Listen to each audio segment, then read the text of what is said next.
Hello, everyone. We'd like to invite you to our Florida law presentation. My name is Elisa DiFalco. I'm an occupational therapist and massage therapist of 23 years. I owned a clinic in Fort Lauderdale, Florida for part of my career. And I'm joined here by none other than John Romano, who was the former first VP of FSMTA. He is a botanist. He is a massage instructor of many years. He's an award-winning orchid grower, a man with many talents, as you can see, and he also knows Chapter 480 better, I believe, than most of us do. And we have a mutual passion for Florida law, and we know that you do too, and we want to make it a little more interesting and a little bit more real for you by bringing together the cases that are going on right in our own state, interacting with therapists just like you and I, and also interaction with the FBI and local authorities, working together to bring some awareness to our profession and also to help those authorities to capture those that are doing crime within the Florida law. And sometimes unsuspectingly, we know that from the feedback through the past decade, that many of you have appreciated many of the doors, especially that John has opened so that we could have a better avenue to discuss and report and to make some positive changes. So we're going to get into this PowerPoint here, and we're going to start out. As you can see there, this is just some of the topics we're going to be highlighting in the PowerPoint. And just want to emphasize that from both John's side and my side as massage instructors, this little list that you're looking at right now might not look familiar to you, because I know when I went to school and was becoming a therapist, none of this was really a topic of discussion. So John, you know, looking at our list here on this PowerPoint, how do you feel about it? Do you remember covering this back 20, 30 years ago when we were in school? Was that even a discussion, this whole fraud thing with and the law? Yeah, that wasn't something I even heard of until somewhat recently down here in Florida, which was kind of a shock, especially since, you know, we used to be able to bill for Medicare. So yeah, looking over it, I definitely know that there's been some changes. Yeah, and how long have you been practicing, John? How many years? I've been a therapist for 34 years, since 1986. Right, and from all those years too, you've taught at some of the best schools around the country too. So how long have you been an instructor for massage? I've been an instructor since 2005. Okay. Yeah, and since that time too, I know you really dedicated yourself to being a liaison to our board of massage there in Florida and helping with this topic. Is there anything that you can share a little insight from that angle? It's been definitely been an interesting experience because, you know, the laws are so open to interpretation. And each board interprets different laws differently. So it can be challenging in that aspect as well. Yeah, and probably really an eye-opener for those on the board of massage, because like I said, some of the things we're dialoguing about today were not discussions yesterday, but they're becoming discussions now. So let's take a look. And that's what we're talking about. You know, the dialogue is beginning now. Years ago, it wasn't so much so.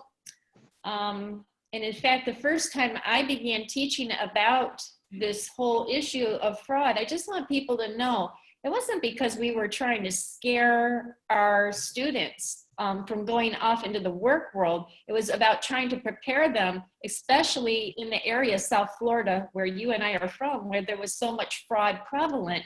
And a new and up-and-coming therapist with all these hopes and expectations of owning maybe their own facility or maybe working for someone else, some of those people got caught in the spokes of a system that they were not aware of it until they were already in it.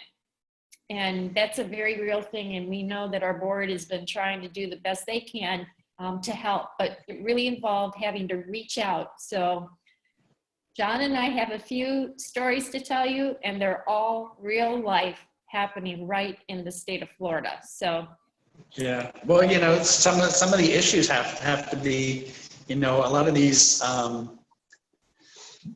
establishments or offices where some of the massage therapists can work, you know, they tend to go for newer therapists rather than seasoned therapists because, you know, some of those places it's easier for them to take advantage and say, this is what you're going to do, and you know, fear the therapist that they're going to get fired if they don't do certain ways. So that's the main majority of cases for fraud that have happened.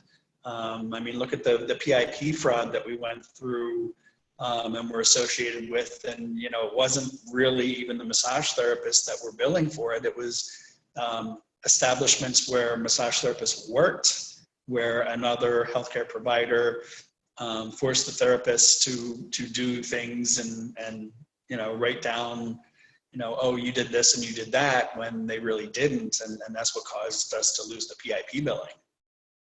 exactly. Or sometimes the therapist was actually doing the hands-on work and was told by someone else in the office, don't worry about the paperwork, we handle that, not knowing at all how that was translating into the billing record. And I know the FBI shared that with us out of Tampa. They said they knew that it wasn't really the massage therapist trying to do something illegal. They just weren't aware. And you're right. When it's your first time job, you're just so excited. You're assuming that people who are hiring you are taking responsibility. And now we're finding, like everything else in this world, we got to take more responsibility and just be more aware. And we're going to cover a topic right now. This is Medicare fraud. And you can see this right on this slide here. It says, but Medicare doesn't cover massage. So why are we even discussing this? And I actually took this right from their website. You can see it says there, Medicare doesn't cover massage therapy. Okay? So why are we even discussing it? Because it's a problem in South Florida and massage therapists have been involved in it. But again, like to John's point, it was unsuspectingly. They weren't expecting to be involved, and now they are. And we need to get on this, as you're going to see, because Medicare is the coverage for most of our seniors. And so many of you, and we do too, would like to get back into billing, but we got to understand where some of those pitfalls and problems are and be part of a solution so that we can move forward. So, John, you hit that nail right on the head. Yeah. So before we get into the nuts and the bolts of what's going on, I know that law, for as long as I've been a Florida therapist, is something we do. It's just something you do every 2 years because you need a credit, and we understand that. But we want to bring a little more seasoning to the table on this topic. And I'm just speaking, you know, frankly, that I took my credits like everybody else. But what happened is I had a student. I left my position. It was maybe about 6 months later. The student contacted me to let me know that he passed the program, that he was going on and beginning his first job. And I was so excited for him, I started to ask questions. And I'm asking him about his job, and he says, well, I don't really go to the office. I said, you work for a doctor, but you don't go to the office? Where do you go? Oh, well, the doctor sends me to people's homes. I said, he sends you to people's homes, and what do you do? I said, you do massage? He says, well, not really. I do a lot of stretching. And John, you know where I'm going with this. The line of questioning, I'm going, okay, the doctor's sending you out to somebody's house to do stretching.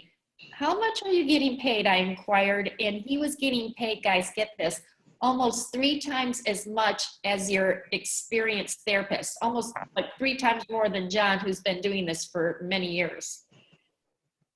And I had such a sinking feeling in my stomach. I went, uh-oh, I don't even want to hear the answer to my next question. And I did. I asked him, I said, do these people happen to be seniors? Are they seniors over, are they over 55, 60, 65? He said, yes, all of them. And I knew right there, I said, honey, who's signing your notes? Are you signing your notes? Oh no, I bring the paperwork back and they take care of the paperwork. And I said, there's a problem here. It sounds like they have you doing work similar to a physical therapist. And if I could guess, they probably are billing physical therapy codes to Medicare. And in that case, that would be fraud.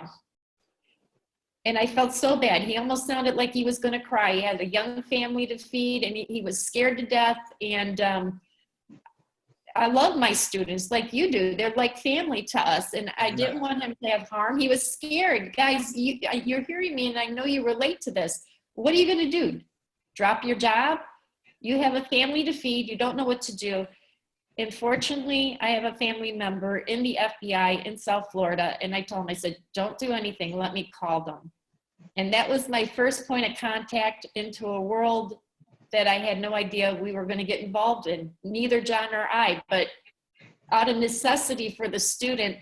And thankfully, I just, I thank the FBI. They helped us to put this presentation together. We want you to know this. They went the extra mile because of all the stuff we had to bring to their attention, but they helped my student. And I want you to know, don't be fearful. They're here. They're going to help us. But we got to report. And as we go into this presentation, you'll see why. I'm so glad that my student told me this because they were able to help him work his way out of that job into a job that was legitimate and to also stop the Medicare fraud that was going on in that facility. So. Yeah, I had one that was very similar. I had one that had just gotten a job and he said that he may work on one or two people a week, although he talks to some of the other patients that come in, and the doctor paid him $1,500 a week, and he was really only doing 5 massages a week. And I'm like, how do you justify that you're getting paid $1,500 when you're only doing 5 a week, and you're only there for a few hours a day? Yeah. And he said, well, they just need a therapist in there in case somebody comes in. So that was the base price. I said, okay, that's one of those it's too good to be true scenarios. Exactly. If you're working on somebody and they have, and they, they're doing Medicare and whatnot, and you're getting paid that kind of money and you're seeing them, but you're not touching them, then something else is going on. And he was like, well, what do I do? I'm like, run. Run. Yeah, it is. It's that if it sounds too good to be true, it probably is. And it usually, I don't want to say it's always, but usually is Medicare related because Medicare historically has been built for actually billions of dollars, which is why we're having problems today getting coverage for our seniors who need the coverage. When you've got billions of dollars going out the back door from fraud, there's not enough money in the front offices for those who legitimately need it. So let's take a look a little further here. In fact, Medicare fraud, how bad is it really? And being honest, again, I wasn't sure that that was a question at the time I wanted to ask, but once my first student got caught in this little web, it warranted some investigation, and the FBI shared with John and I some of the statistics, and it's crazy because we started this, what, John, almost a decade ago? Yeah. And it's still growing. But South Florida in particular was one of the hot spots for it. I just want to pull up this little link here. So largest South Florida bust. Let's take a look at what was there. There it is, it's coming up. So US agents make arrest in massive Medicare fraud case in Florida. Federal strike force targets 2 South Florida companies that allegedly, get this, they netted $83 million from Medicare Fraud. Case is called the largest fraudulent billing scheme ever prosecuted by the strike force. So that, and actually since this has been published, in South Florida, they've actually busted rings even bigger than this. And we'll talk about the different types of fraud and where is massage falling into all this, especially again, if we're not supposed to be billing for it, how are we getting involved in this to begin with? So John, do you want to make some comment about this? Because I know this is right in the backyard of Broward. Yeah, I mean, we see a lot of it, and you know, even with like illegal activity, you know, a lot of it just doesn't get reported. Yeah. And then we're going to show you how to report it, because I think that maybe the other part of the issue, people like, who do I call? What do I do next if I do know? But this will be motivation. The medical fraud, if you're thinking it doesn't affect you, it does. Because at some point, most of us are going to be seniors in our country, and we'd like to see that there's some benefits there when we get there. But look at the comparison on the chart. In 2017, Medicare cost $591 billion. 60 billion was lost to fraud. So that just makes me think about all those patients we want to work with and be able to ease their pain. And the thing is, right now, it used to be when I first started, you would have many more visits and time with your patient. Even as an occupational therapist, you don't get as much time for treatment as you did. And you can see why. Does the government have the money to cover those services when there's all this fraud going on? So it's bleeding the system dry. It's causing a rising of healthcare costs across the board. And that means patients and clients who need services are not getting the services they need. Exactly. And, you know, one of the things, you know, a lot of people complain that, you know, well, they have to pay taxes and taxes go up and stuff like that. And, you know, this is one of the reasons why it happens. And I was reading some more articles recently, John. That's what exactly it was saying. And I even went a little bit further because it's interesting.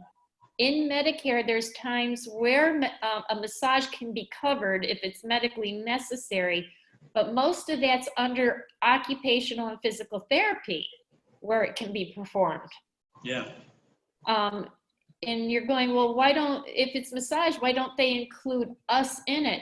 I think if we step up a little more and help with this part of the problem, then there would be funding to allow some new providers back in. But right now, they're hemorrhaging is what that looks like to me. Yeah, exactly. So let's take a look.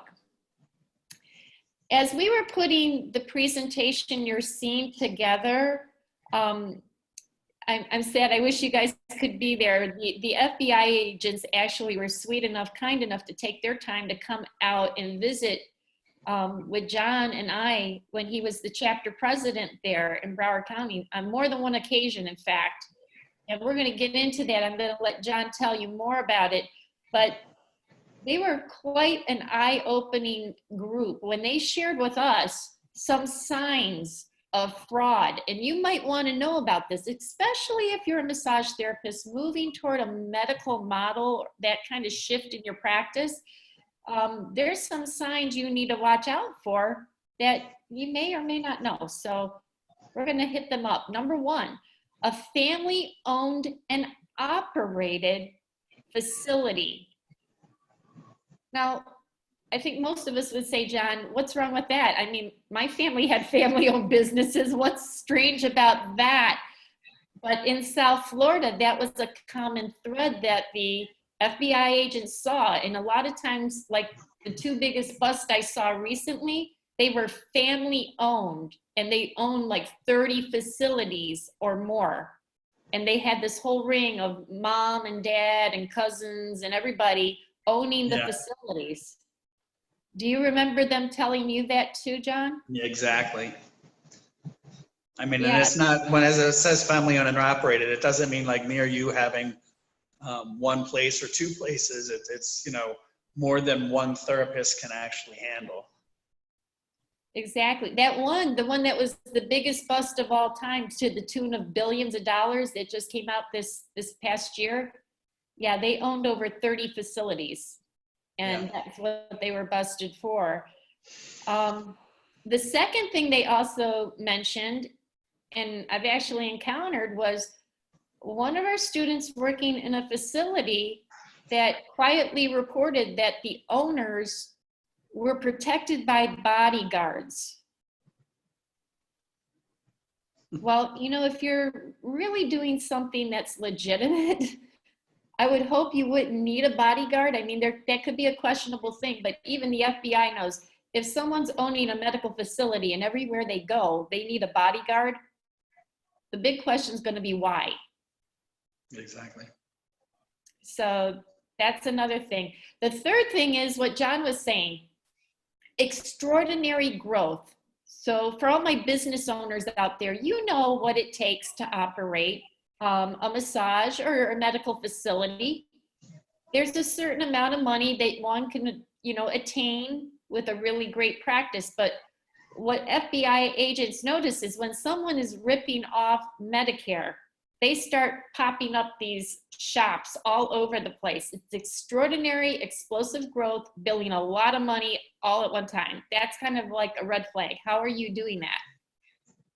So something you might want to look out for. In fact, the student I told you about, the one that got caught in that situation, he was part of a growing dynamic facility there in Broward County. They later busted that facility about 3 years later, and that was shut down.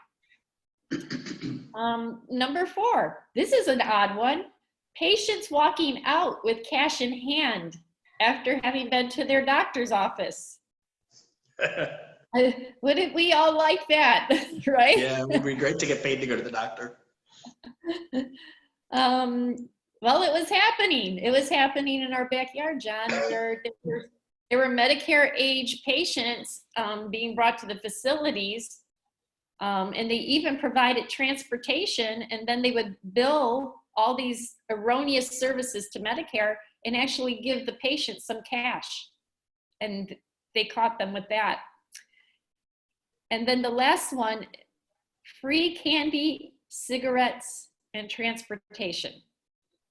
So guys, I know you can do the math on this one. You've got diabetics in the 50 plus age range, and you go in the doctor's office and they've got handfuls of candies and they're giving you cigarettes. I think that was. I don't think I've ever heard of a doctor's office giving out cigarettes.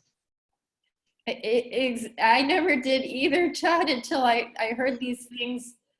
Working with the agents and with some of the people, I was like just totally amazed. But it happens. This is happening in Florida. So there are things to watch out for, if not for your patients, for your own family. Yeah. Okay. So now some questions we as therapists, we need to ask. This is something when I sat down with my student later, I said, if we would have asked these 3 questions, maybe he wouldn't have gotten into the situation. It's something we all got to ask. Number 1, who am I working with? Okay, if you're saying 55 plus, if you're working with seniors, right there, you're working with Medicare age patients. That doesn't mean that you can't work with patients, but are we allowed right now to bill as massage therapists? So John, I'm going to let you answer. Well, we're not. I mean, there's very few examples where we could, but in general, the answer is no. Yeah. Yeah, and I'm glad you answered, because everywhere I've been, anywhere in the country where you and I have taught, there's some practitioners that say, I firmly am going to bill Medicare. And I said, I really would hope that you call Medicare and look at their website before doing so, because right now We're not supposed to be doing that. A little later in the presentation, you're going to see what happened to a therapist who tried. Yep. Sadly, she's behind bars now. So you can work with people over the age of 55. It's going to be on a cash paying basis, or it won't be Medicare as far as billing. Another question you might want to ask in a facility where you're working that's more medical is, who am I working with? Are they mentally ill, or are they patients with dementia and Alzheimer's? So why would that be a flag to you? Or why should you take note to it? So John, I'm going to let you answer.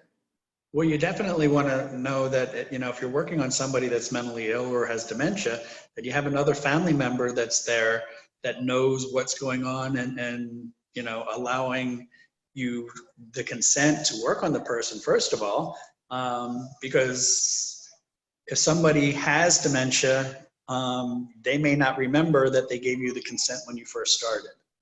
So that can be a very big issue. And, you know, they could have signed all the paperwork, and, you know, you're touching them and they're like, why are you touching me? Who are you? So it's always good to have an extra person that's a family member or somebody that's in the room with you.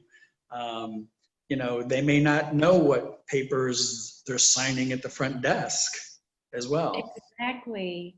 Yeah, and it's so sad. This is the group, Medicare will tell you they get taken advantage of so much, because a lot of times, you know, sadly, I don't think most of the massage practitioners I know aren't like that, but there's some that are out there that will bill the heck out of that person's insurance, knowing that they're not cognitively aware enough to catch those things in their bill. And mentally ill, dementia patients, those are two groups that are at high risk of being taken advantage of. So John is right. It would be best and just good ethics to make sure that they have a family or caregiver around when we're providing services. Even though we're doing cash paying for them, it's just good protocol to do that. The third question, and this is the one that I had asked to my student, when I asked him, what is this doctor asking you to do for these patients? And he responds basically, stretching and range of motion.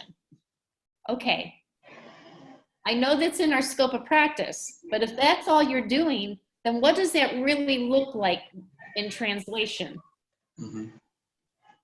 That's really sounding like OT and PT and billing with OT and PT codes that goes on every single day. I wish we had Vivian Mahoney here to chime in right now. She was we love her with all her insurance billing background, and she also worked at the White House or with White House representatives on this, and they all said the same thing. There's just an overuse of those codes being used by people who should not be using those codes. So, well, you know, one of the other big aspects of fraud that a lot of people don't understand is, you know, you could be even in a doctor's office. You don't even have to be going to somebody's home, and, you know, the chiropractor or whoever may say, you know, well, just put some heat on there or some ice on there for about 5 minutes, and then, you know, do some stretching and you know, for a couple minutes, and then and you have only got 20 minutes with the person. And yet they said, they think that, you know, because you did hydrotherapy and you did some stretching and you did some manual work, that, you know, right there is, you know, 45 minutes worth of stuff, even though you've only been working on them for 20 minutes. So that's where a lot of fraud really comes into, is not, you know, they're billing for 15 minutes block of time, but the therapist isn't doing 15 minutes of that modality. Exactly. It's not a complete unit. So let's take a look here. Victims. The victims of fraud right now that we see mostly, we mentioned earlier, is the mentally ill, but definitely the seniors. There's an actual whole scheme that goes on that could take us a whole 2 hours just to break it down the way the FBI has it broken down. And it is a bit complicated and amazing all at the same time that people would go that far. But when you're talking about them making millions and sometimes billions of dollars off the system. That's why our seniors right now and the mentally ill are really feeling the effects of all of this money going out the back door that they so badly need. And that's why too, our agents, at the end, you're going to see a little call for action, because they do appreciate us. I think John and I could attest to that. They really do appreciate the efforts we make to report some of the stuff that's going on, because we're on the front lines, guys. We see paperwork, we see clients and patients. We got to feel the real of what's going on in our profession. And sadly, I know if you get caught in those situations like my student did, your first thing is just run and you want to get another job. But the FBI would rather that you contact them, because even if that person you leave, somebody else is going to come and fill your spot, and it still just keeps that fraud wheel going when it could have been stopped. So Exactly. And one of the things that I want to add on to that is whether it's fraud or even just finding that a legal place down the street, reporting is part of the way that we can handle this. We've had so many people that complain that, oh, well, I know this is going on. Why isn't anything happening about it? And why is it still going on? Is because a lot of it's not being reported. When I put that coalition together for the illegal activities, and we had the investigator come to the chapter meeting, that investigator reported so many instances of illegal activities in illegal places that our board approved for double the amount of investigators to be investigating the chapters. Because at that time, we only had one investigator for Broward, Dade, and Palm Beach counties. Oh my which God. is ridiculous. But after that, we were at a board massage meeting, and the Division of Medical Quality Assurance, the supervisor was there, and she was asked by the board, why are you requesting that we have so many more investigators? We realize that we see that the number of reports is like quadrupled, in the last 6 months. What can you attest to that? And she said, well, I've been working with John and the Broward chapter, and our investigator has gone to the chapter meeting, and those chapter members, every time that we have a chapter meeting, have reported, 50, 60 different new places every meeting, and we weren't getting that before. Nobody was reporting, and having those investigators there drastically helped, bring attention that we need more investigators.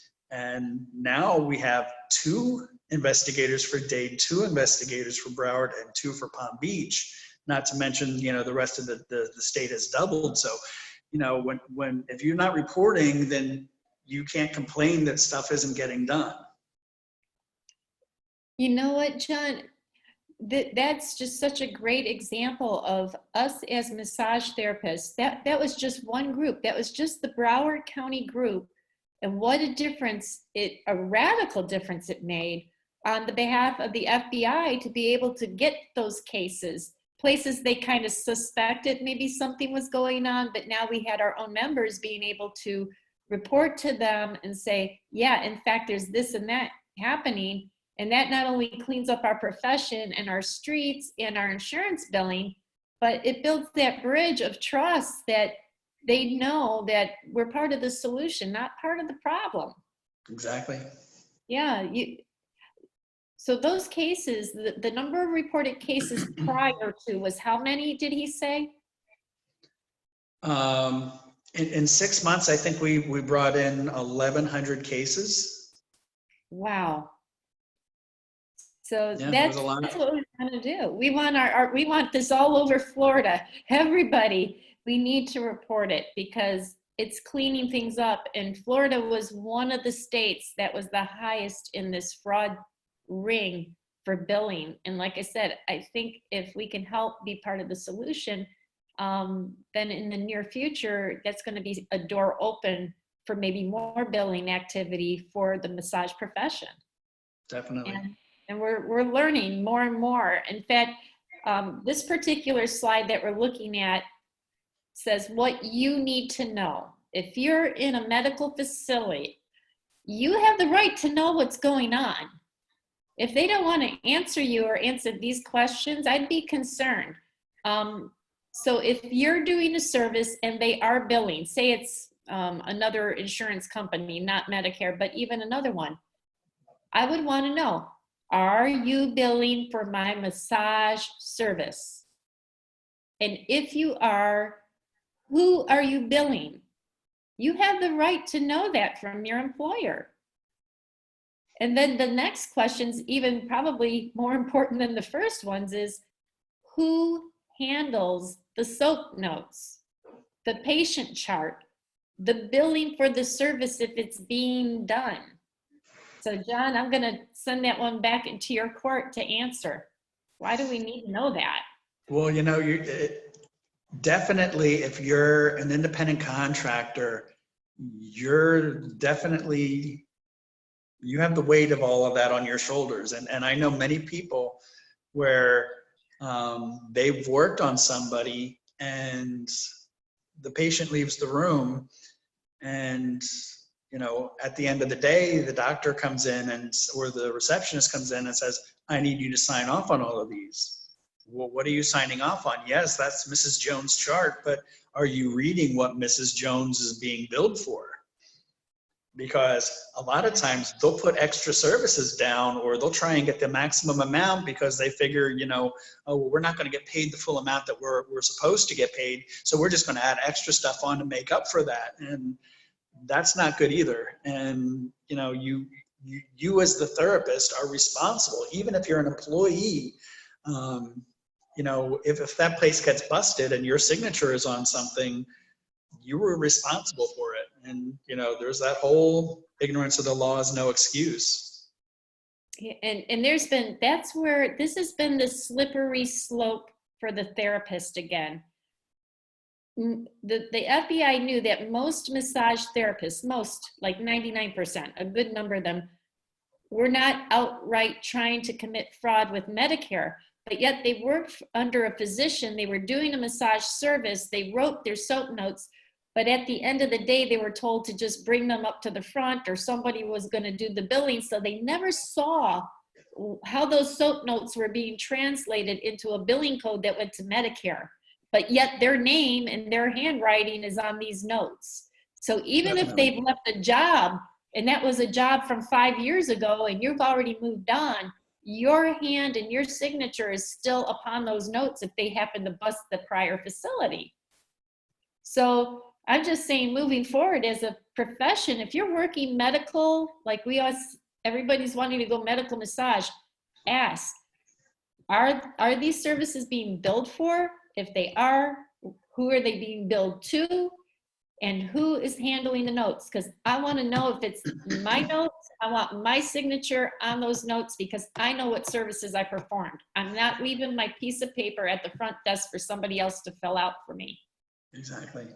Because you are responsible.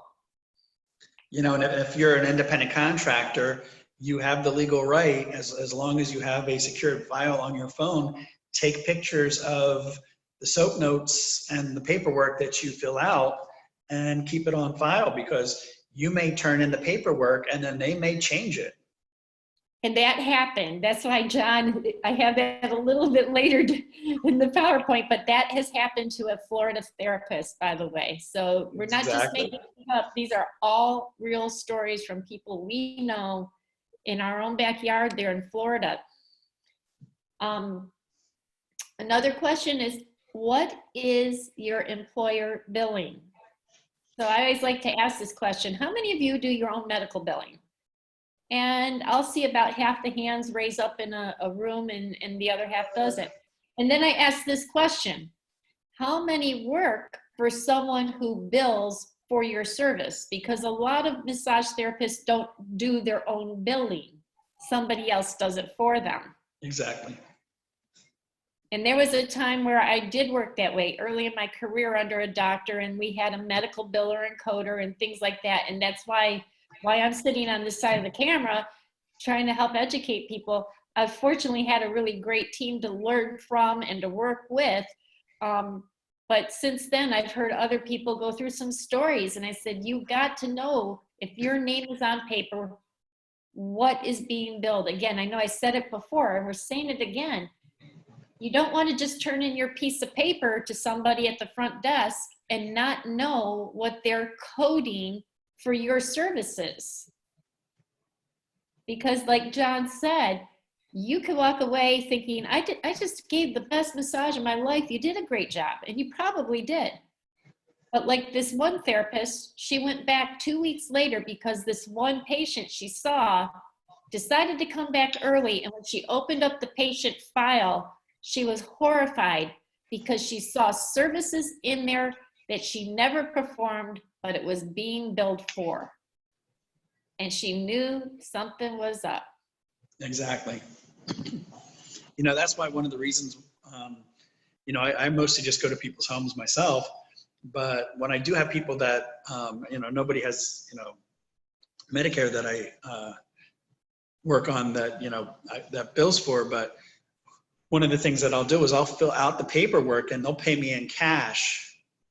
And then I take, you know, make copies of the paperwork, and then they submit it into their insurance company to see if they can get it reimbursed instead of me having to go through it and worrying about all of that. Exactly. And you know what, John, I've heard even doctors now have been doing that too, just because of the long delay in the turnaround time, you know, now, because it just seems like everybody's overworked and they're not getting that turnaround time. So they accept the cash up front and then they fill out the paperwork and let the patient go ahead and submit.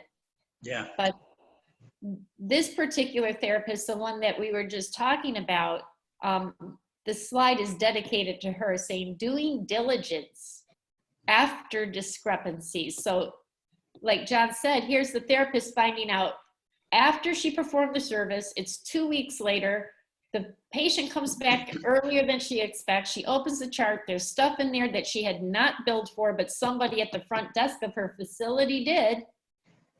And she knew that she did some kind of snapshot, or she took some copies to the FBI to let them know that there was something amiss. And that place was investigated, by the way, and it was shut down. Good. So that's why we're just encouraging you guys, and they want us to. They've told John and I to let you know they're not out to put you in jail. This is not what this is about. They just want you to report like this therapist did. Don't just walk away and get another job because somebody else is going to fill that woman's shoes if she didn't report it. So she did the right thing, and they helped her out. They will if you just speak to them. So here's where the biggest issue is. This is what the agents were sharing with us there in Broward County. Usually where massage therapists get involved is right where we said. There's this paperwork flow. The doctor does the diagnosis, they give orders for a treatment, the therapist performs the treatment, the therapist does their job, they do their soap notes, but it's once those soap notes leave their hand, they are aware of that a lot of times the therapists they were kind of clueless really as to who was putting codes on and how it was being billed. So it's not an escape pass, it's not a free pass, but it's just to let you know they are aware of that, but you got to let them know the minute you know that that's going on. Exactly. Okay. So John was mentioning this earlier.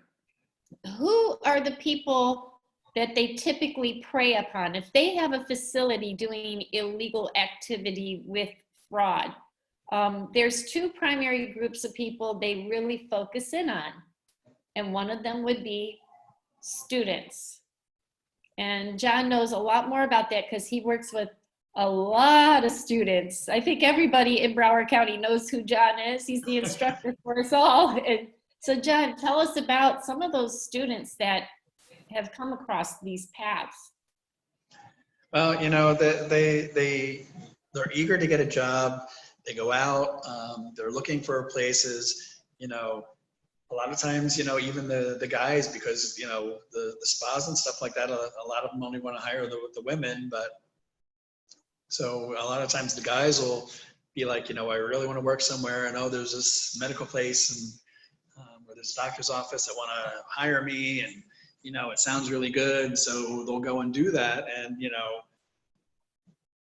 they'll be asked, how to bill and different questions. And when the student says, well, not really, then, the establishment says, well, don't worry, we'll take care of it for you.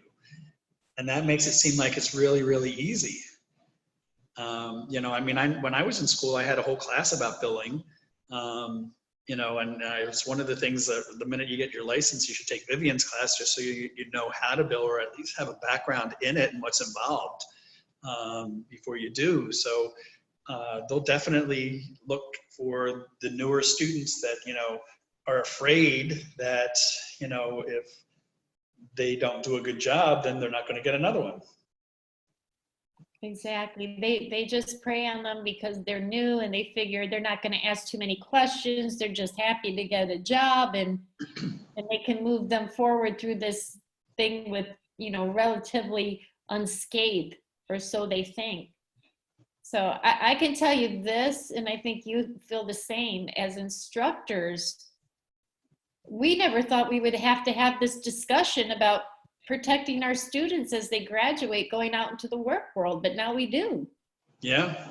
Got to kind of give them a list of things, just remember, they're not just interviewing you, that prospective employer. You have the right to interview them too. And there's when I was teaching at Everest, that was one of the reasons why during each class, the students used to have to do a report on like a pathology or something in the class. And instead of just having them write it down on paper and turn it in, I used to have them do the presentation for the class. And the one main reason was to build their confidence up, and not only to go in and do an interview and be able to interview the interviewer along with being interviewed, but also to give them the confidence of, I'm a confident individual, I know what I'm doing. So you may think you're just hiring somebody out that's just gotten their license, and doesn't know anything, but I've been doing this for a while and I have confidence in what I am doing. So there's reasons why some of us instructors do that. Exactly. You were really trying to prepare them for what was out there, the real world. Taking that from the classroom into the real world is dynamically changing, and pretty quickly too. Exactly. We have this other population, people who are non-native American English speakers. They get taken advantage of quite a bit, and especially because we're in Florida, which is such a diverse cultural environment. They find themselves in the hands of these employers, so many of them being taken advantage of. I didn't know what experiences you had with it, but how has it crossed your path, John?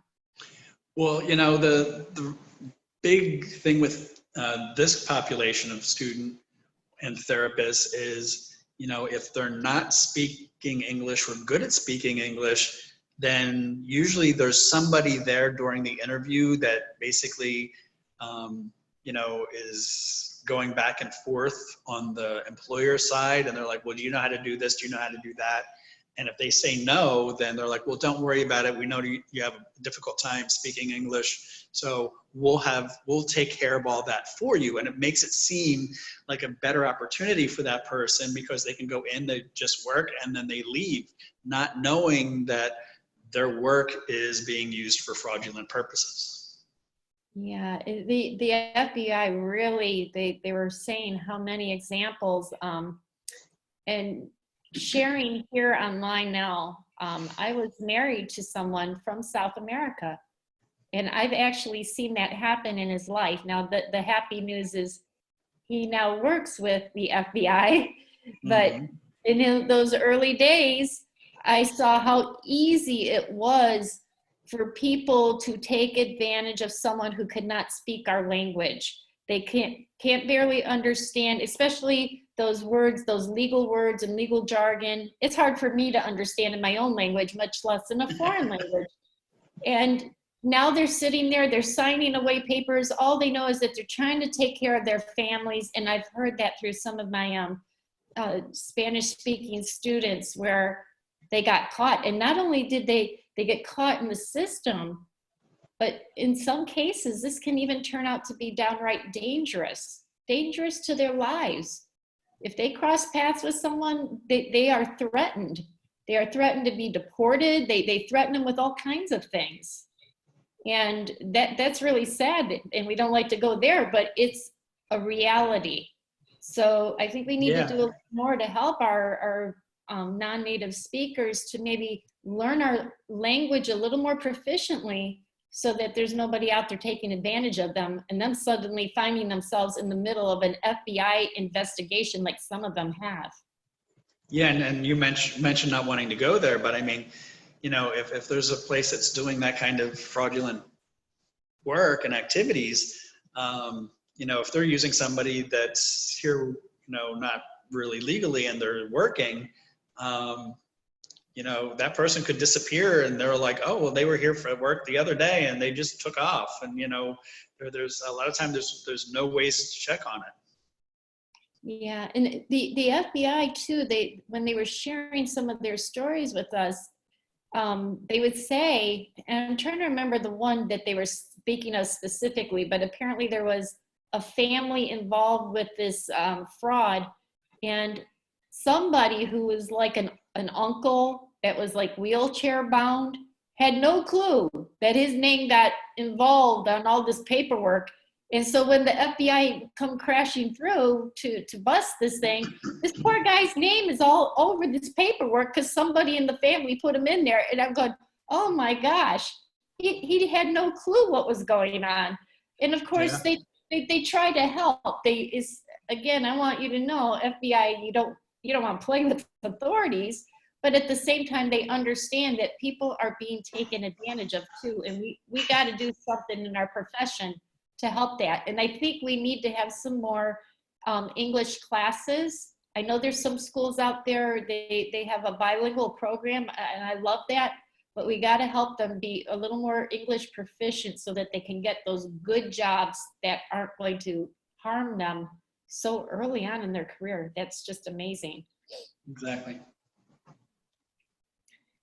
So we've been talking about fraud, but I want you to see a couple different forms of it that have come up. There is the cyber fraud, and I'm going to show you an example here in just a moment. But this really amazed me. I think it did for you too, John, when they were sharing this with us. Yeah. That there's actually, I think, more fraud going on through the internet.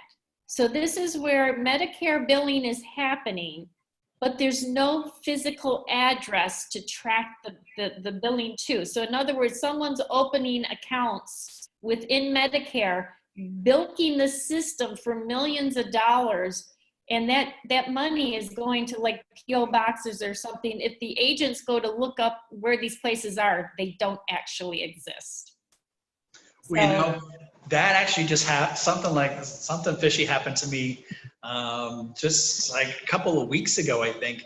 And it was on Facebook when somebody actually tried to friend me, and it ended up sending me a message on Facebook and through Messenger.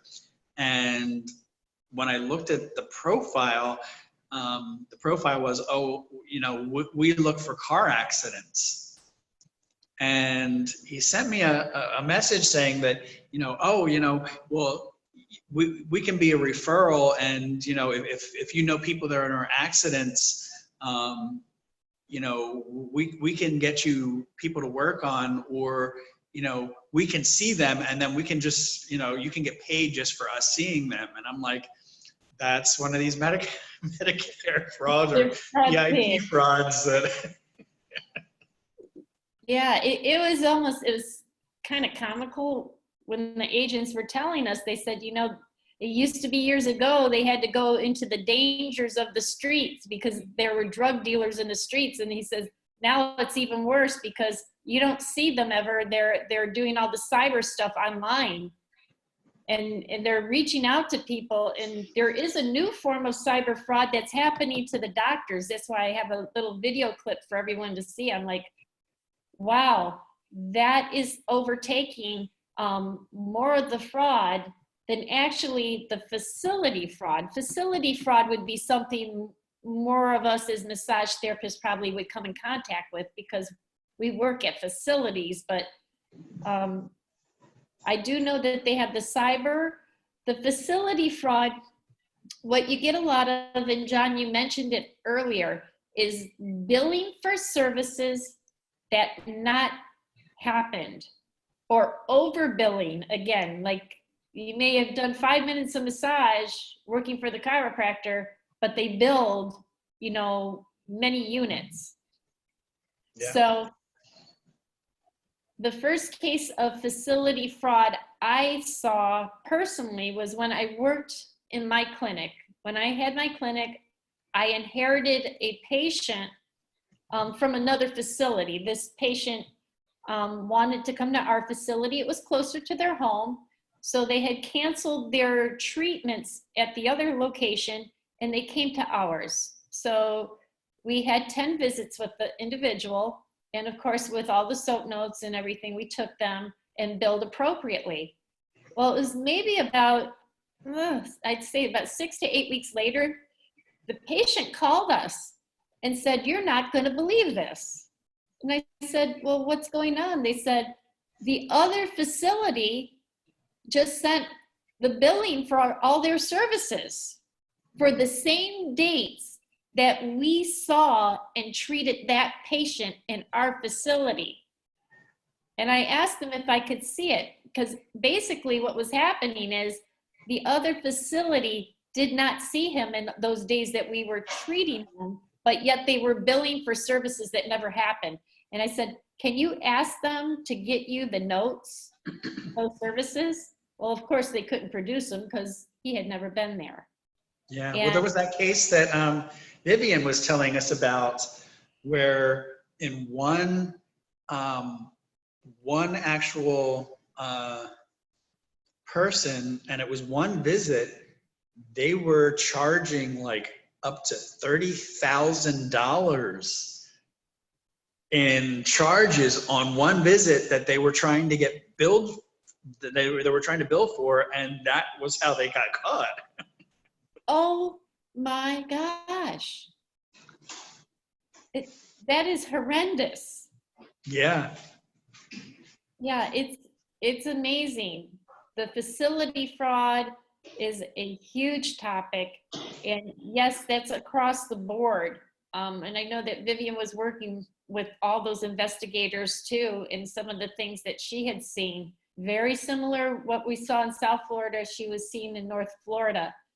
Hopefully with all of us reporting now, it's cleaning things up a bit, or at least pointing them in the right direction. Another form of the fraud that we've been seeing is durable medical equipment.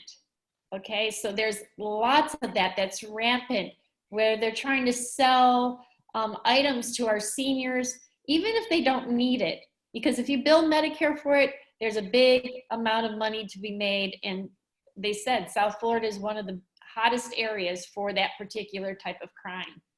So what I wanted to show you is this. Since right now, a lot of people are at home like we are through this COVID, there's a lot of doctors that are reaching out through telemedicine.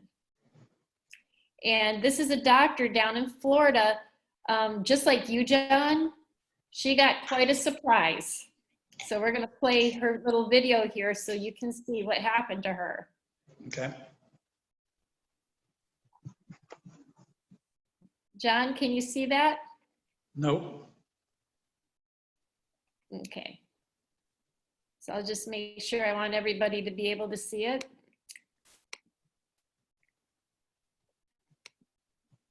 Yeah, we'll bring it up.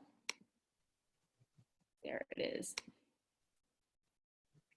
Okay, can you see that? Yes. Okay, so let's put the sound on so everyone can hear with us.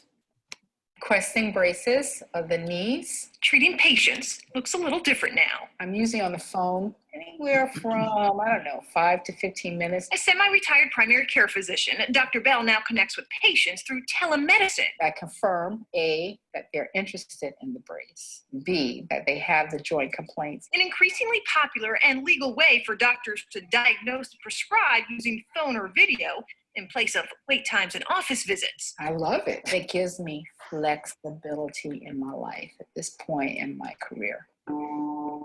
But we've recently exposed how thieves are using telemedicine to commit medical equipment fraud, hiring doctors like Bell to prescribe devices the patient doesn't need or want, but add up to big profits when Medicare pays the bill. All kinds of questions. Dr. Bell nearly found herself in the middle of the scam when she says a medical supply company used her doctor credentials to write fake prescriptions.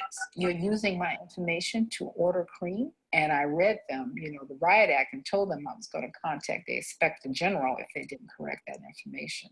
The company stopped immediately. The number of cases is growing exponentially. But federal agent Ryan Lynch with the Medicare strike force in Tampa says doctors are lured by dollars. When doctors are being paid $150 to write a prescription and they don't have a real relationship with a patient, that's a kickback. What do you make per prescription? No, it's not $150 per prescription, so it's about a third of that.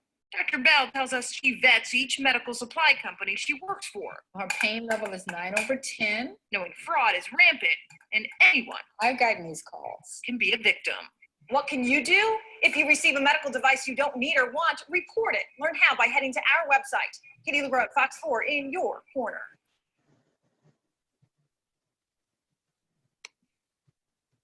Wow. Can you imagine?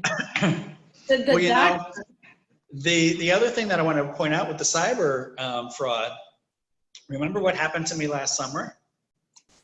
Oh, that's right. Share it with them, John.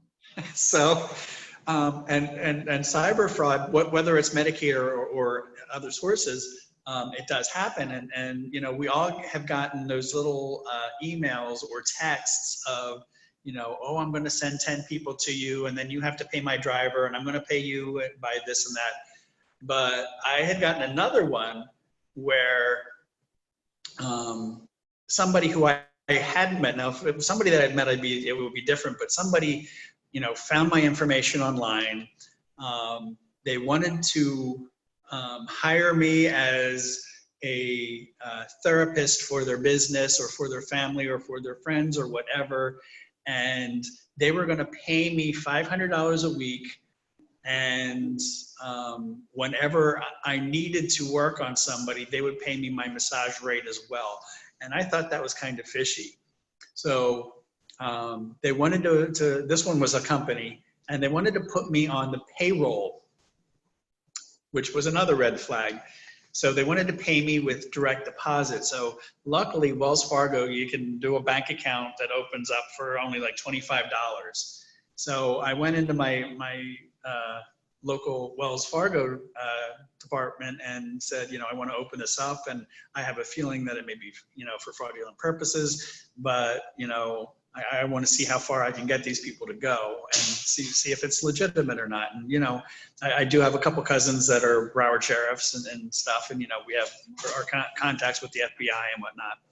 So they're always looking to bust these types of things, scams too. So I opened the bank account up, and it was like weeks and weeks, and they would correspond and say, well, we're going to be putting it in soon and whatever, and nothing happened. And then one day they got in touch with me and they said, tomorrow we're going to deposit it into your account. And I'm like, okay, I've heard this before, whatever. So early the next day, I look in my account, there was nothing there.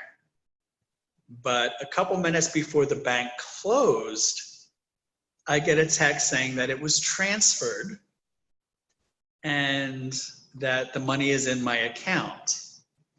So I look up the bank account online, And at this point, I'm thinking that there's $500 in there.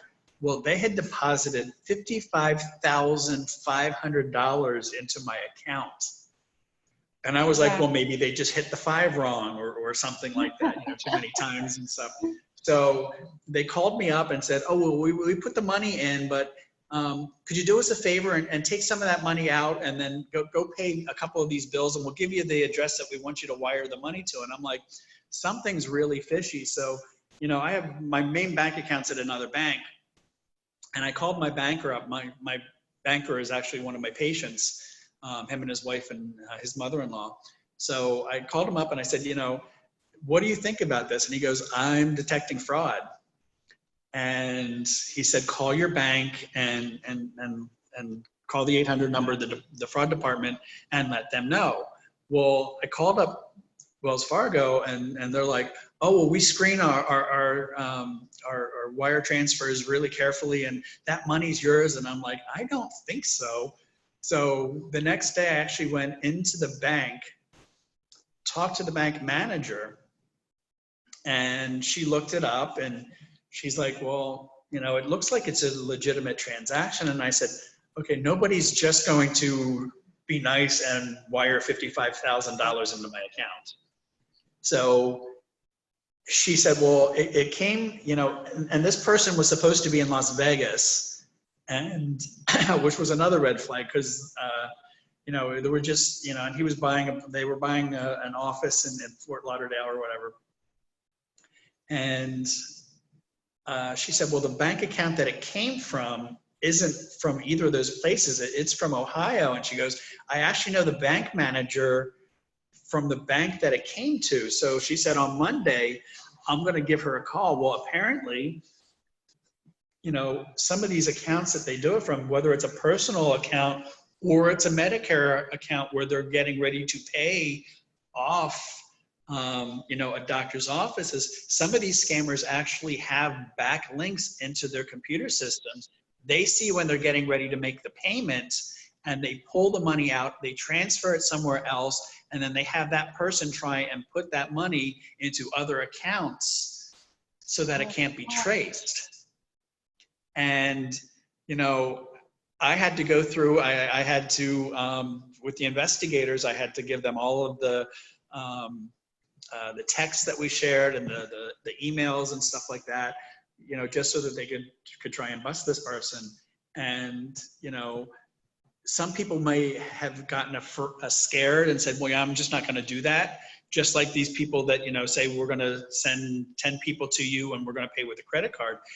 Get as much information as you possibly can, because even with those that want to pay with a credit card, you can go online, you can enter the first 6 digits of that credit card number, and it will tell you what bank that card is issued on. You can call the fraud department and say, this is the story, I'm a therapist, this is the account number, and that bank can then call their customer, let them know so that they can cancel their account, they can look for their accounts to make sure that there's no fraudulent activity on there, and they can report it and get it taken care of. Because even if you say, no, I'm not going to have anything to do with it, they could be spending that person's money with other things. So the more you do and the more information you get, the best that you're going to have to helping stop this stuff.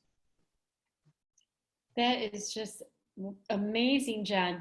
The amount of cyber fraud that is just going through all of the medical people and people who are like you and I. Obviously, they prey on that type of individual. I've heard all kinds of cyber scams in the massage profession. That's just, they know that we're the heart of people. We want to help people, and we're kind of more trusting, and Exactly. we need to be a little wiser, and it's good before, I would say, talk to somebody, talk to bank managers. We need to start dialoguing more, so that I just feel bad, because I just feel like we've seen too many people in our profession get taken advantage of. You caught it in time. I want to add that if you do that and you allow them to do a wire transfer, or it happens into your account, or you make up another account just to get as much information as you can, do not touch that money. Good Because there's a point. lot of people that, oh, well, you know, what if you just took a little bit of money out and then you put it back in? The minute you withdraw any of that money, you are part of that scam. Right. Not to mention that the minute you take that money out, you have to pay taxes on it. Exactly. So words of wisdom from John. Like I said, we're waiting for you to get on the board of massage over there, John. we need your assistance because we have another generation coming up here and we need some good eyes and ears. But Yeah. it's good that our authorities are out there. They are working with us. That's a difference. You know, 10 years ago, I didn't hear these conversations, but now they're happening. It's a good thing because they'll make things better. So now I'm going to take you guys to what to look for.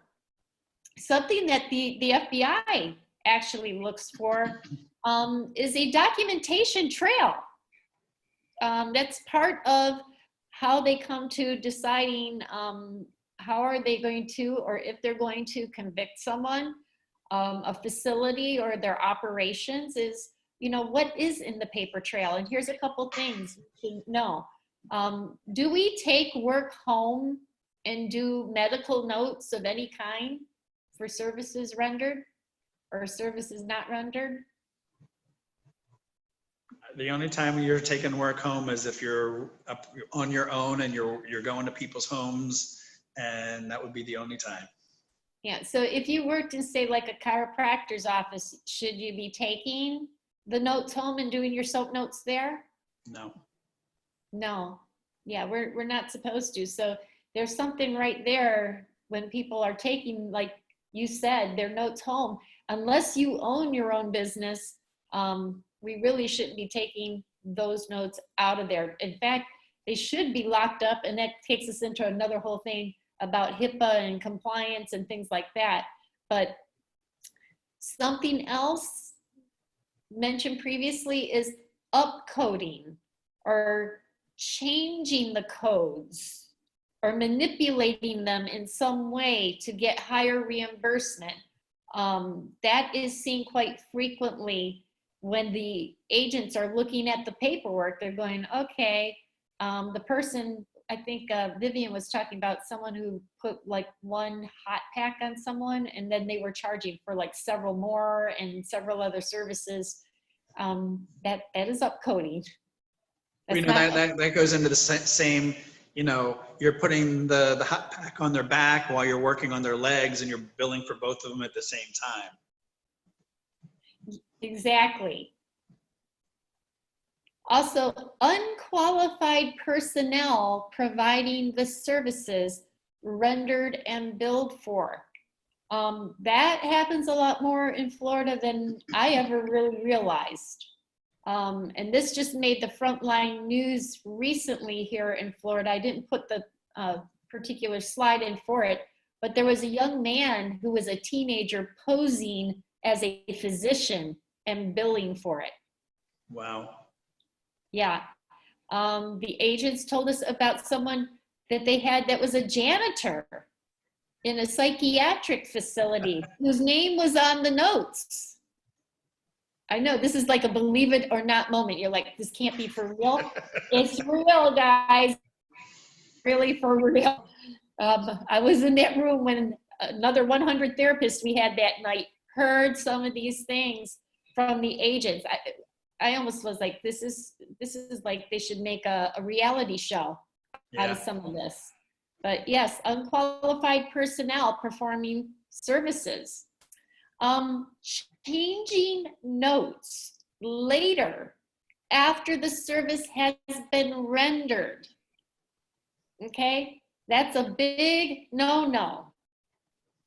And I actually observed this happen when I was a student in occupational therapy. I'm not going to say what facility I was in, but I was there and I saw them change the notes on a patient. I heard the dialogue, but you're like, well, why not tell us? I don't really have to tell you that. You might guess, because that particular facility, while I was doing my clinical internship, they lost their rights to do Medicare billing. And once you lose your rights to do that, it don't come back. So they apparently had been doing a lot more than just changing notes. They had done several other things. But I just want people to know that too.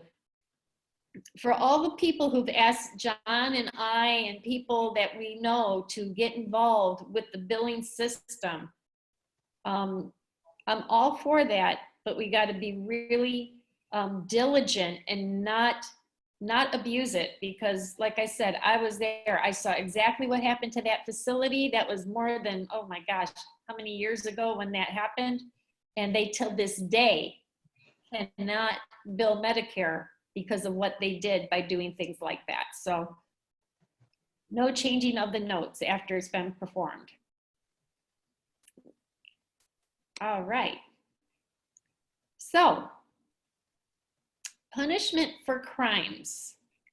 This was really interesting because when it's related to Medicare, we're talking about a federal crime. That's why FBI is involved with that. So if you didn't get that at the beginning of the presentation, you now know that that's why the FBI is involved. This is dealing with the federal government.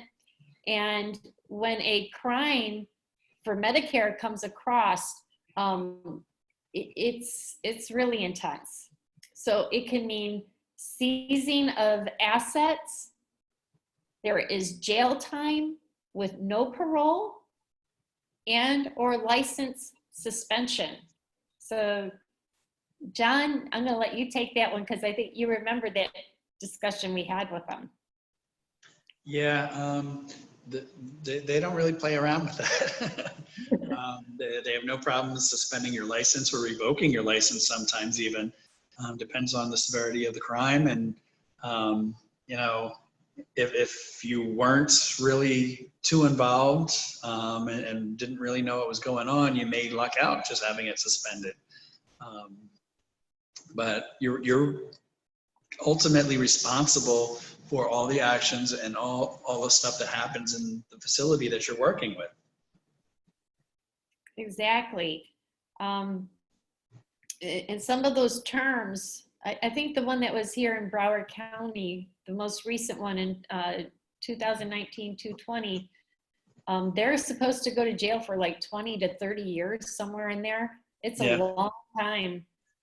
And yeah, for that Medicare fraud, it's not to be played with. And you're saying, I know, and I've heard other people say, but I was just a massage therapist. It was, you know, the people, you know, bigger than I that created this facility. But I wanted to pull this up. It says massage therapist faces jail for fraud. So this is what the article read. A good massage sure feels therapeutic, but remember, it isn't a medical service and you can't bill for it as physical therapy. That's the lesson recently learned by Kawai Ariberry, a licensed massage therapist in Lubbock, Texas. She was found guilty of a range of healthcare fraud offenses, including billing the Federal Workers' Compensation Fund for services never performed. But this is the one I really want you to pay attention to.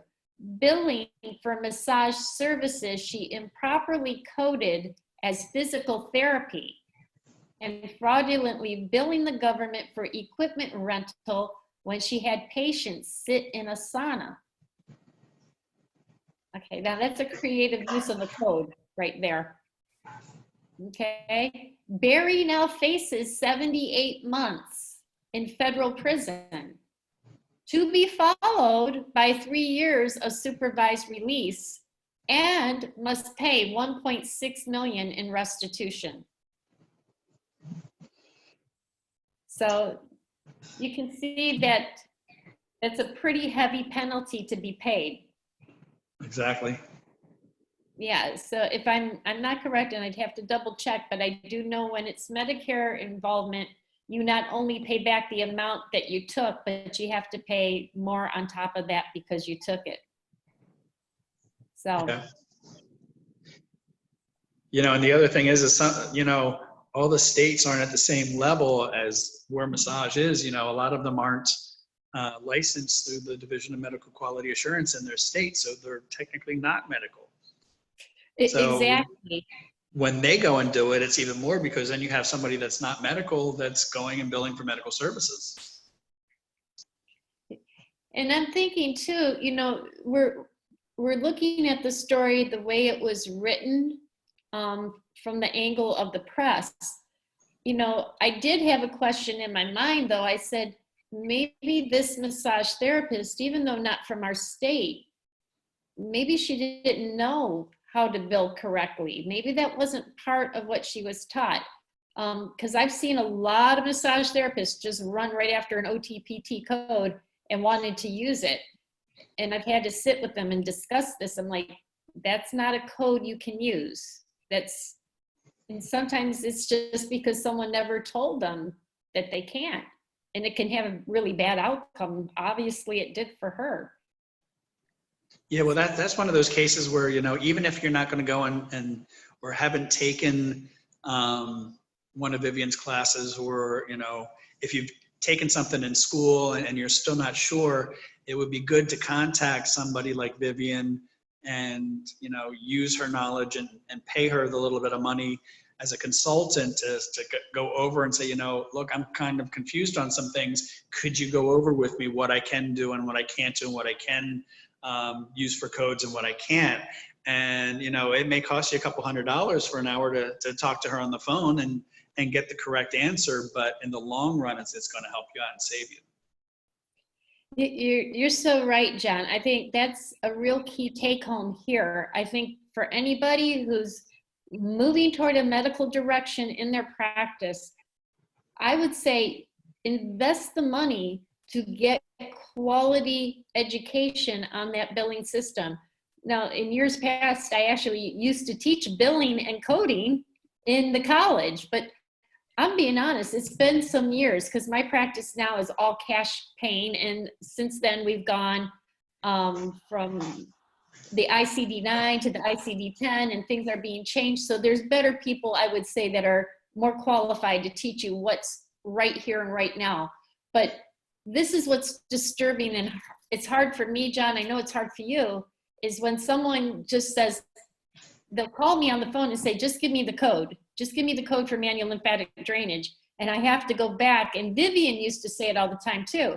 It's not about a code. Although a code helps to open the door, it's not the only thing. Your documentation has to support the code. Because if you're not using it correctly, you're going to have a problem that could be a terrible backlash where you not only have to give that money back, but you could be in a lot of problems. So that's not something. Billing is not a one code stop shop. I know that for us, it was many weeks of a program in a university. And you just don't learn that in the snap of a finger. So I highly recommend Vivian's program. Doesn't she have it online now too, John? Yes, she does. And then, you know, even if you've even taken her class before, you can still buy the book. And, even if you take the class live with her or online, get the book, because it's always good to have that as a reference to go back to and see what you can do. Absolutely.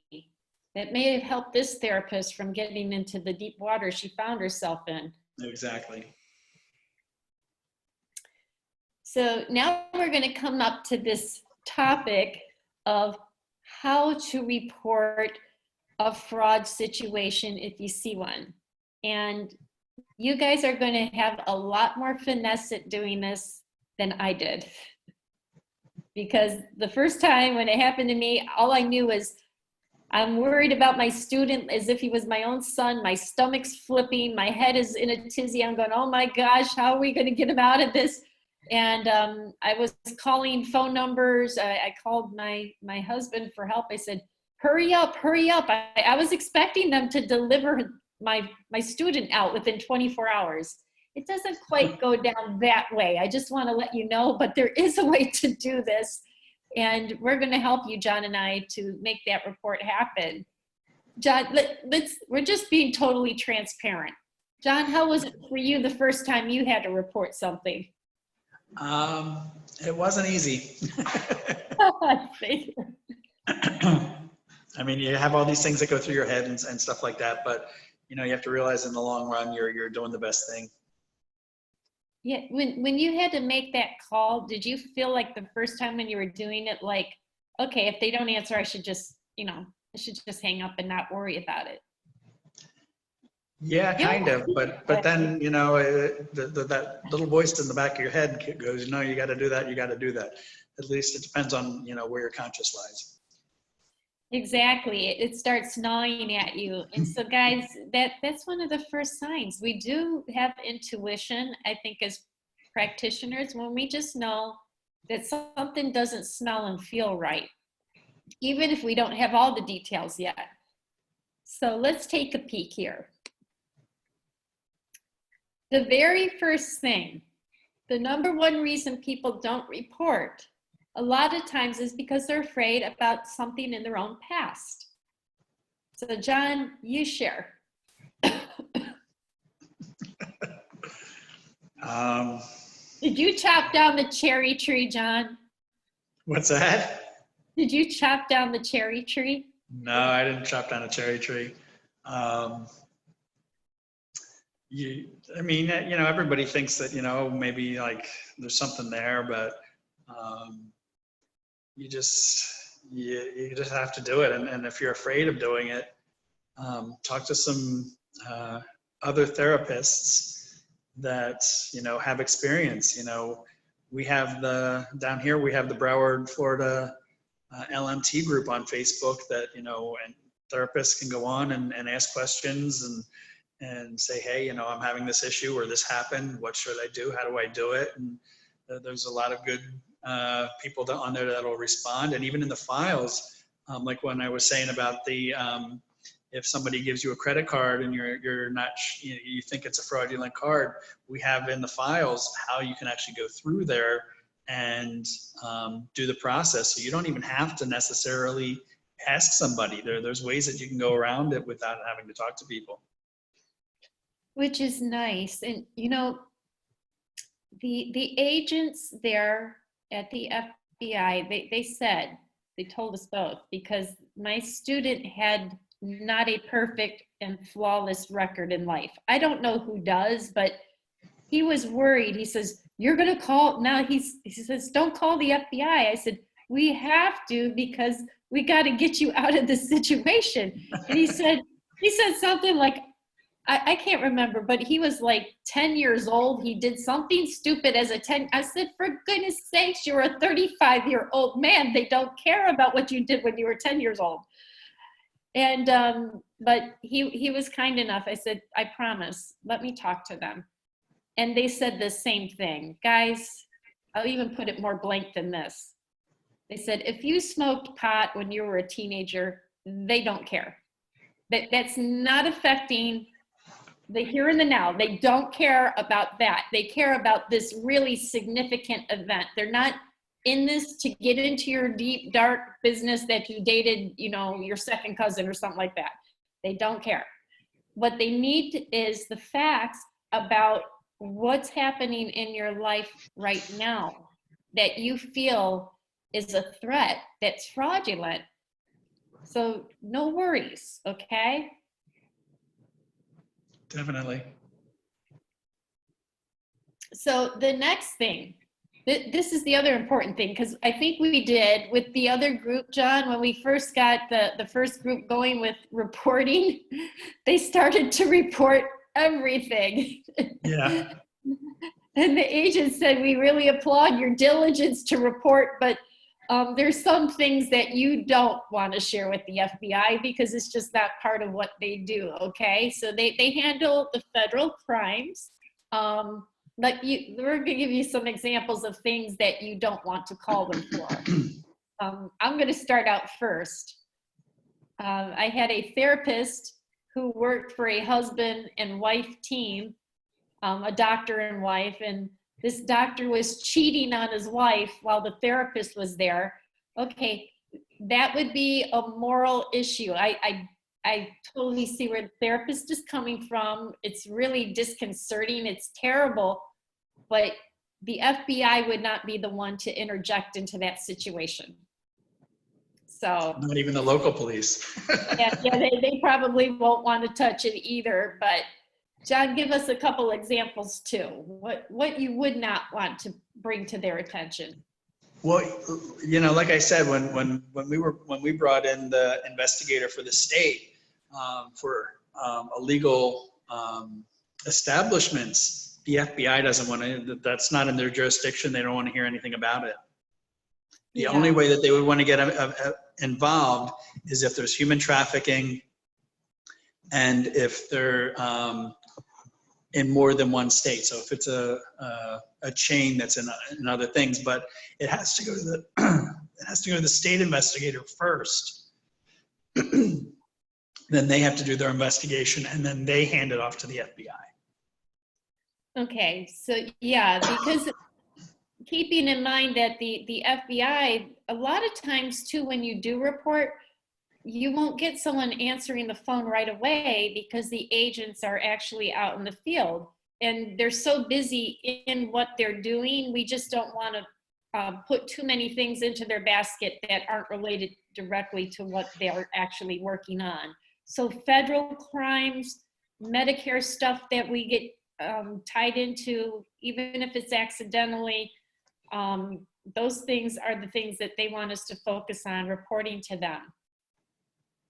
So anything Medicare. Now, I'll just give you a for instance too. What if it's Blue Cross and Blue Shield fraud? That's not the FBI. That's not federal. That would be another entity to be reported to. But Medicare fraud is something that's definitely in their jurisdiction. All right, let's take a look.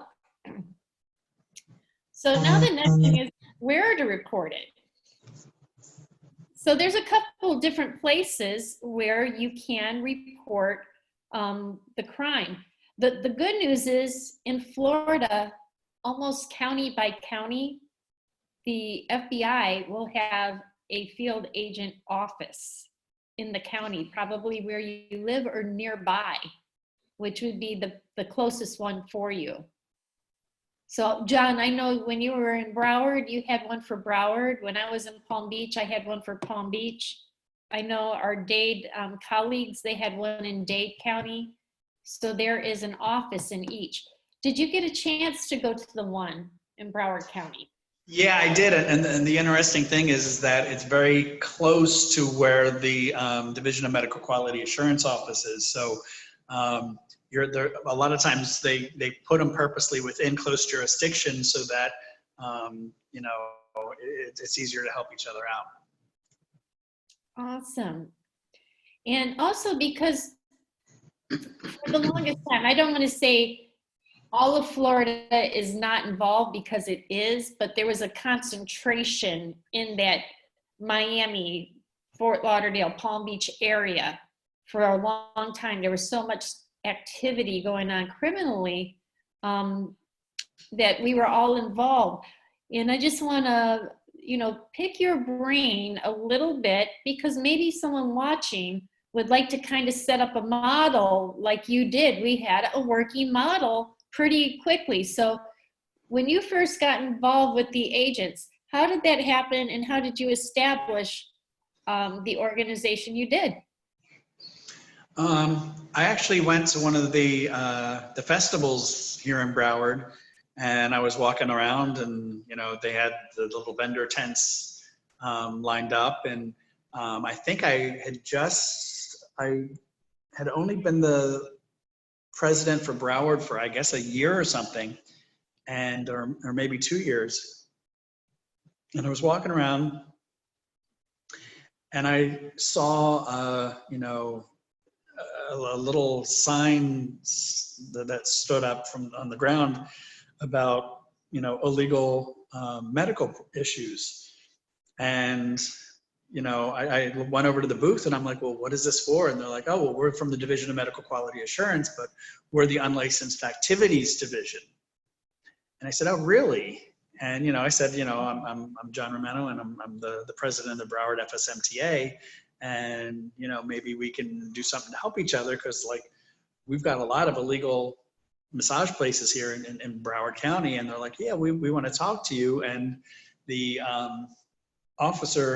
investigator that I started working with was there, and we sat down and started discussing, you know, what we should do and what needed to be done and who should be brought in. And you know, a lot of times they don't even like to work with all of the local law enforcement because they figure that sometimes they may even be involved.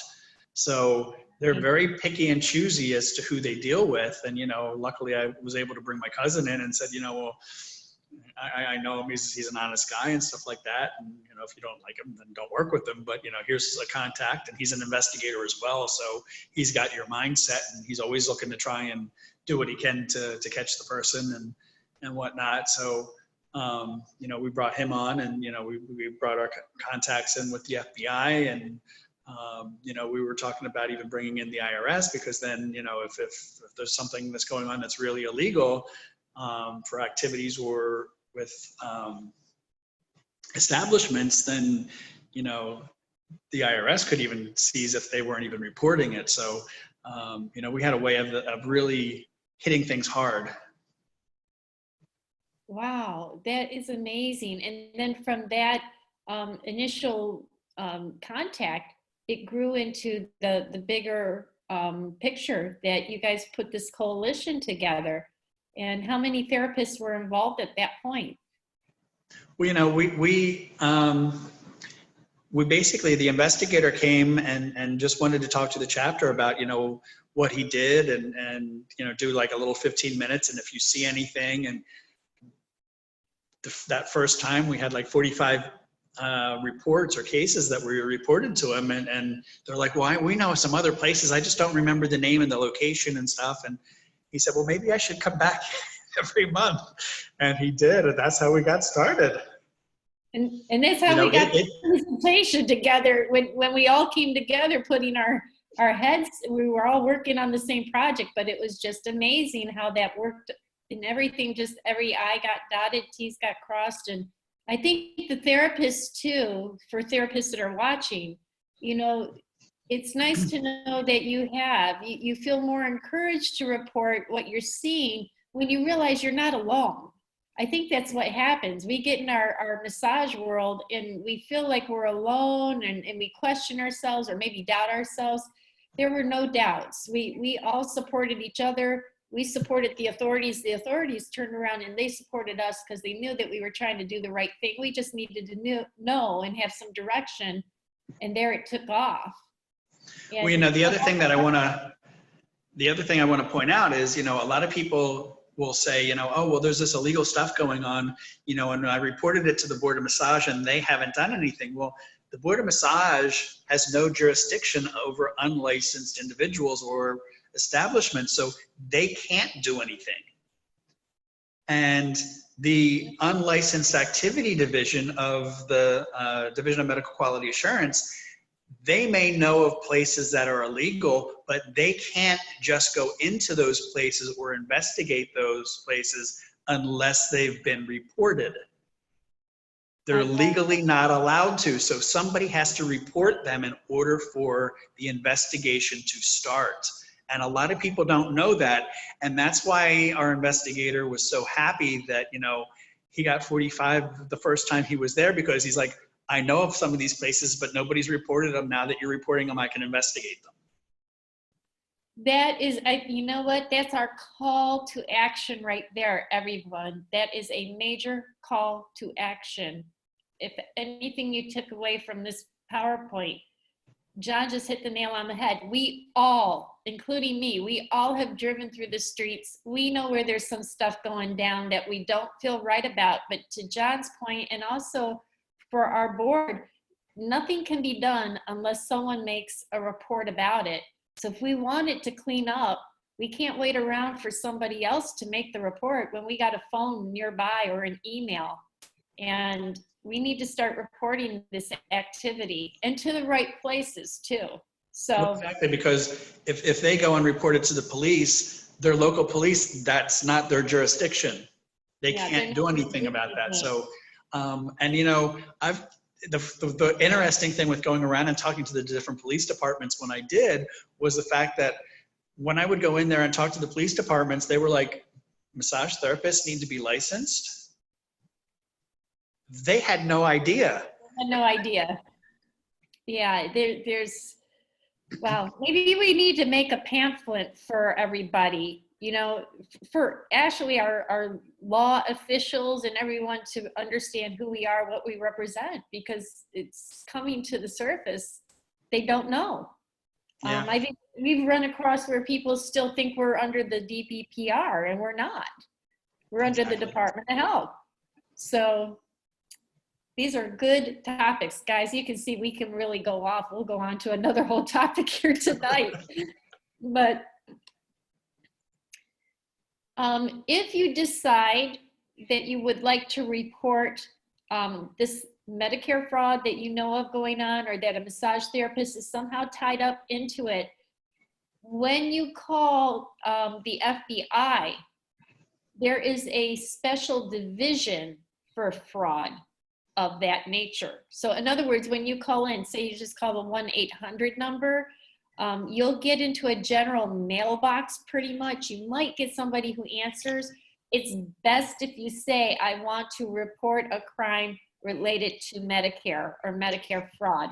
That will get you into speaking with an agent much, much sooner, because they're special agents. That's all that they do. This is their whole focus. And that way you're not going around in a circle. And yours truly, I must have called the FBI 15, 20 times in 2 days when I first got involved, because I just was so nervous, like I said. So we don't want you going through that. You don't need to be full of angst. You make the report, somebody will see it there. They'll get back usually in about 24 to 48 hours, maybe sooner if they have a moment and they're not in the field. So that's how to report to FBI. It's really important to know who you need to go to. And I mean, I've had people say, well, you know, they're the FBI or they're this or they're that. And what you have to think of is, you know, especially with us therapists, we've all been to massage school. So think about it as you're an individual, you want to report something or you want to enroll in the massage school. You don't go to a student and say, how do I sign up? I want to sign up with you. You don't even do that to the instructor, because they're not the one that handles that. So you have to go to the right person or department in order to go through that process. Just the same with this as you have to go to the Medicare Fraud division in order to handle that. You can't just talk to anybody and expect that they're going to be able to handle it, or that the message will even get there. Exactly. Or that's why when some people have reported, they didn't realize why they were waiting a week or 2 weeks. It's because it went to somewhere, it had to be navigated to the proper agent for that call to be returned. Now there is another way too, but first I want to, you know, people are asking, why should I report it? John just told you the number one reason, that if we want to see these facilities that are plaguing our nation and also our profession, we have to report it. There's also, number one, innocent people are not receiving services they need because money is going the wrong direction. It's not getting there to take care of the people that need it to be taken care of. The second reason too is that medical dollars that help keep the system healthy and everyone in it is going to continue to affect the cost of that insurance. If you start spending money more to try to protect yourself because this money's hemorrhaging out the backside, what's happening to the cost of insurance? It raises. Just like we see with all the car accidents in South Florida. What's happened? Your insurance raises because of all of that stuff going on. So we need it to get under control. The third thing is we want our profession, it needs to be part of the solution. We got to be part of the solution in solving the problem. If we want to move forward and be billing in the near future, we got to help them with the problem that they currently have. The last thing they need is more problems. And I don't think they see us as a problem. It's just that they have a problem that's so big that they need help with it. And I think that that's something we can do. And John's already demonstrated we've been doing it effectively. Another reason why you should report it is because if you leave a job, and we mentioned it earlier, we're very proud of you if you recognize that that's going on and you leave, but also know that when you leave, someone else is going in to step into your shoes. And that was what the FBI told us. They said, we need that person who's leaving that job to let us know what was going on there, because some other soul is going to walk in and go in the same situation you just walked out of. And on top of that, you may leave the job, but if your name is on the paperwork in the files, later on down the road, 2, 3, 4, 5 years later, when the FBI, like John says, they already had a list of some places they suspected, but they got reported later on in time, you've got paperwork there with your name on it from years past. And even the agents told me that could be a cause for them to have to call up your testimony. They can interview you because you worked there years ago. So You know, and John, I want to add that, you know, when we talked to the investigators, they did say that, you know, if you've been out of there for a while and you didn't report it, and for some reason now you decide that you do, that, you know, they're not going to come down on you hard or anything like that. It's better to come in later on and say, look, you know, I was working at this place. I knew that we're doing this, but I didn't report it because I was afraid of my job or my life or whatever the case may be.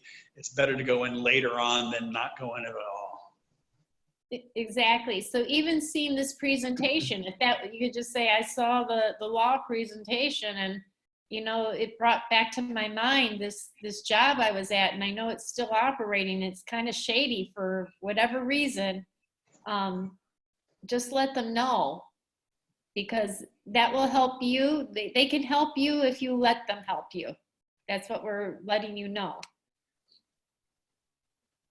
And if you don't feel comfortable, or if you feel like it's hard getting through to the FBI, we've also provided some of the fraud reporting lines here. You see the direct one for Medicare, you see for Medicaid. We also put, you know, if you are dealing with a private insurance company, they'll have various numbers of their own. But there are ways to get through. I mean, like I said, I understand. Maybe you don't want to call the FBI. I would plug into my phone the 1-866-417-2078 number so that you have it right there in your phone. There's your call to action. John, I've used the FBI line, but have you used the Medicare line yourself? I have not used the Medicare line myself. Actually, I just report it to the investigators. But, you know, Yeah. some people may not feel comfortable that way, and they may want to actually use the Medicare line instead. Yeah, You know, and some people have this innate, I'm afraid of police or authority figures, so they may, or they just not comfortable talking to them. So, you know, yeah, it may be better to just use the Medicare. Yeah, if it really feel that concerned, and we understand, even I understand on the Medicare line, you don't even have to give your name. So there's ways to report things without having to give more information than you want to. But at least you have some numbers now to work with that you can plug into your phone and contact somebody. And, Well, I do want to add something with you mentioning that. When people don't give their name or have a way to give a name, there's no way of checking up to make sure something's been done. I know with the unlicensed activity division, if you can do an anonymous tip, but you have, you know, when they're doing those investigations, they're not going to make an arrest the next day or the next week. They're usually going to take about a year or something to make sure that somebody's really doing something illegal. So you may not have tabs on what's going on.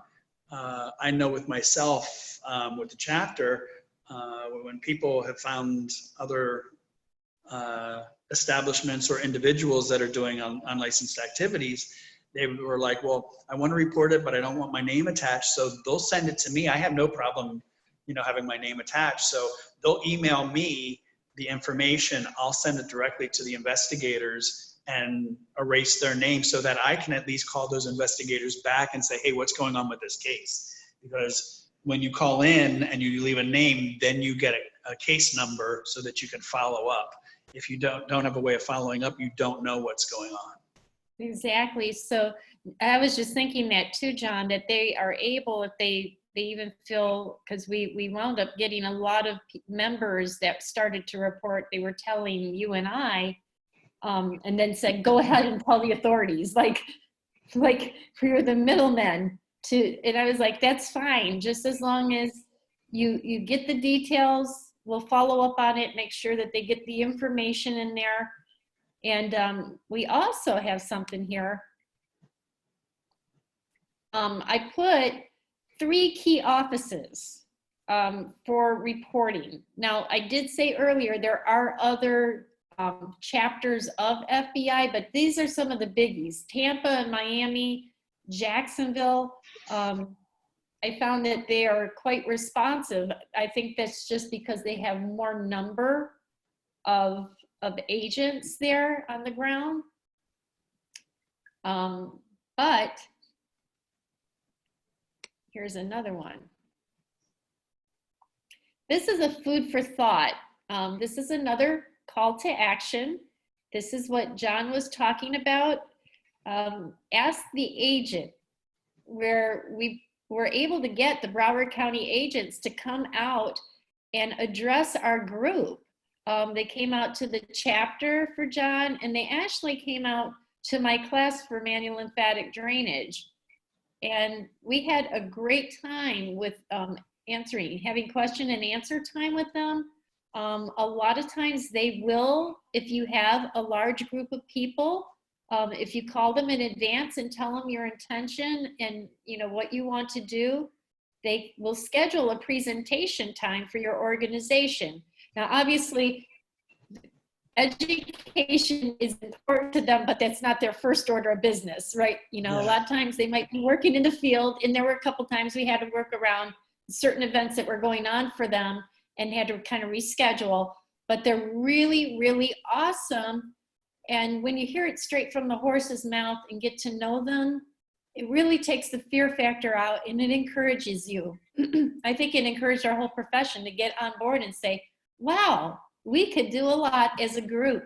And we saw it. John in 1 year went from one county with one agent for all 3 counties. And by the time all the reporting was done with the help of 100 therapists, that changed significantly.